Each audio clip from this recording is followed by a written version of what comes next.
Car जय हिंद वंदे मातरम। साथियों, स्वागत है सर विद्या जी के जीएस भागलपुर के इस यूट्यूब चैनल पर। दोस्तों, 3 मार्च 2025 को थर्ड शिफ्ट में आरपीएफ कांस्टेबल का एग्जाम हुआ था, उसका जीके जीएस लेकर हम आए हैं। तो चलिए दोस्तों स्टार्ट करते हैं। चैनल पर नए तो चैनल को जरूर सब्सक्राइब कीजिएगा और इसका पीडीएफ आपके टेलीग्राम चैनल पर उपलब्ध है, तो आप लोग डाउनलोड कर सकते हैं। तो चलिए स्टार्ट करते हैं। पहला क्वेश्चन था साथियों, द ब्लू अम्ब्रेला किसके द्वारा लिखा गया था। ये पुस्तक जो है द ब्लू अम्ब्रेला किसके द्वारा लिखा गया था, तो ये लिखा गया था रस्किन बॉन्ड के द्वारा। ठीक है साथियों, रस्किन बॉन्ड के द्वारा लिखा गया था। फिर अगले सवाल में हम देखते हैं कि सामान्य कार्य के लिए सामान्य वेतन भारत के संविधान में किस अनुच्छेद के तहत सुनिश्चित किया गया था। तो ये सुनिश्चित किया गया था साथियों अनुच्छेद 39 का डी में। ठीक है साथियों, 39 का डी में ये सुनिश्चित किया गया था। अगला क्वेश्चन साथियों, संविधान का कौन सा अनुच्छेद न्यायपालिका को कार्यपालिका से अलग करती है। तो न्यायपालिका को कार्यपालिका से अलग करती है अनुच्छेद 50 साथियों। कौन अनुच्छेद 50 करता है।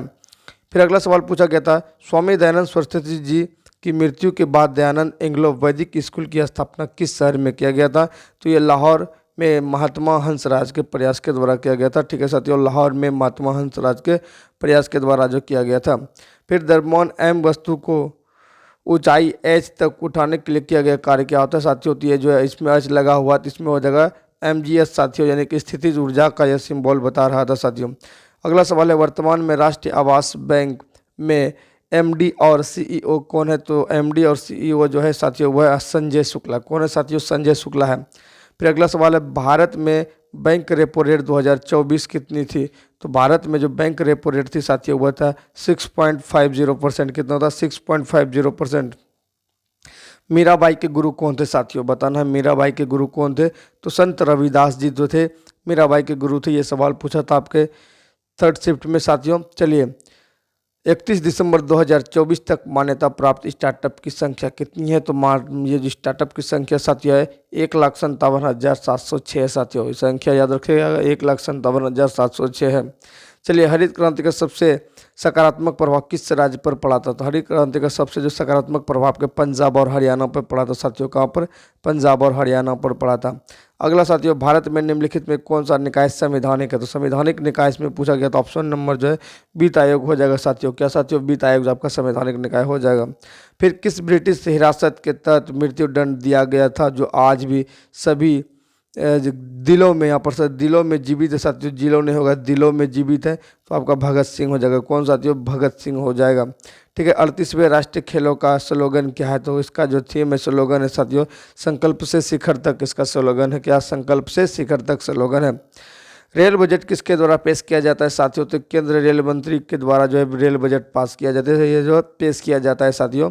ये सवाल में था। ठीक है, 1 वोल्ट बराबर कितना होता है, ये भी सवाल पूछा गया था साथियों कि 1 वोल्ट बराबर कितना होता है। तो 1 ओम होता है। ठीक है, किस अनुच्छेद के तहत किसी भी नागरिक को सार्वजनिक स्थान पर जाने का अधिकार या फिर कहा जाए चाहे धर्म जाति लिंग या जन्म स्थान कुछ भी हो, छूट जो अधिकार प्राप्त है किस अनुच्छेद के अंतर्गत प्राप्त है साथियों। तो अनुच्छेद 15 के अंतर्गत साथियों, अनुच्छेद 15 के अंतर्गत ये सब प्राप्त है। अगला, सितंबर 2024 में प्रधानमंत्री राष्ट्रीय सुपर कंप्यूटर रुद्र का उद्घाटन किया था। तो रुद्र का उद्घाटन जो किया था किस वजह से, किसके लिए किया गया था। तो रक्षा क्षेत्र के लिए। ठीक है, डिफेंस क्षेत्र में जो किया गया था।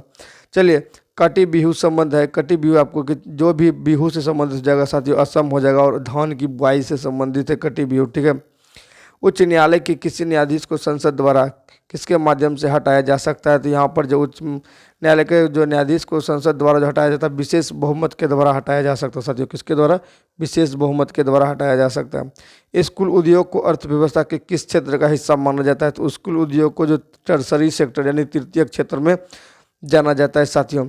आज़ादी के समय भारत की अर्थव्यवस्था का आधार निर्भर किया था। आधार निर्भर जो साथियों था कृषि पर था। आज़ादी के समय कृषि पर आधार निर्भर था।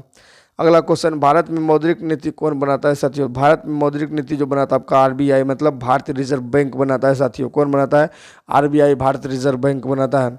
मानवाधिकार संरक्षण कौन करता है। तो मानवाधिकार संरक्षण जो करता है साथियों आपका कौन करता है। तो राष्ट्रीय अधिकार आयोग करता है। मानवाधिकार, राष्ट्रीय मानवाधिकार आयोग करता है मानवाधिकार संरक्षण। निर्वाचन आयोग की स्थापना कब हुई थी साथियों? तो निर्वाचन आयोग की स्थापना 25 जनवरी 1950 को हुआ था। 25 जनवरी 1950 को निर्वाचन आयोग की स्थापना हुआ था। दल बदल कौन सी सूची के अंतर्गत है? तो आपको पता है साथियों, गौर की जगह 1857 की क्रांति से, ठीक है, अनुसूची से एक सवाल जो है फिक्स है, ठीक है। आरपीएफ कांस्टेबल में अनुसूची और 1857 की क्रांति से एक सवाल फिक्स आप हर शिफ्ट में देख रहे हैं। तो चलिए 10वीं अनुसूची से दल बदल हो जाता है। और जो है जब ये 2 मार्च को एग्जाम हुआ था तो उसमें जो शपथ पूछा गया था किस अनुसूची के अंतर्गत है, 3री अनुसूची के अंतर्गत शपथ था। और यहाँ पर दल बदल 10वीं पूछा गया है, ठीक है। चरमपंथी आंदोलन किस आंदोलन के जरिए शुरू हुआ था? तो चरमपंथी आंदोलन जो है स्वदेशी आंदोलन के जरिए शुरू हुआ था। किसके तहत? स्वदेशी आंदोलन के तहत शुरू हुआ था। इस तरह साथियों असम के किस देश के साथ अपनी सीमा साझा करता है?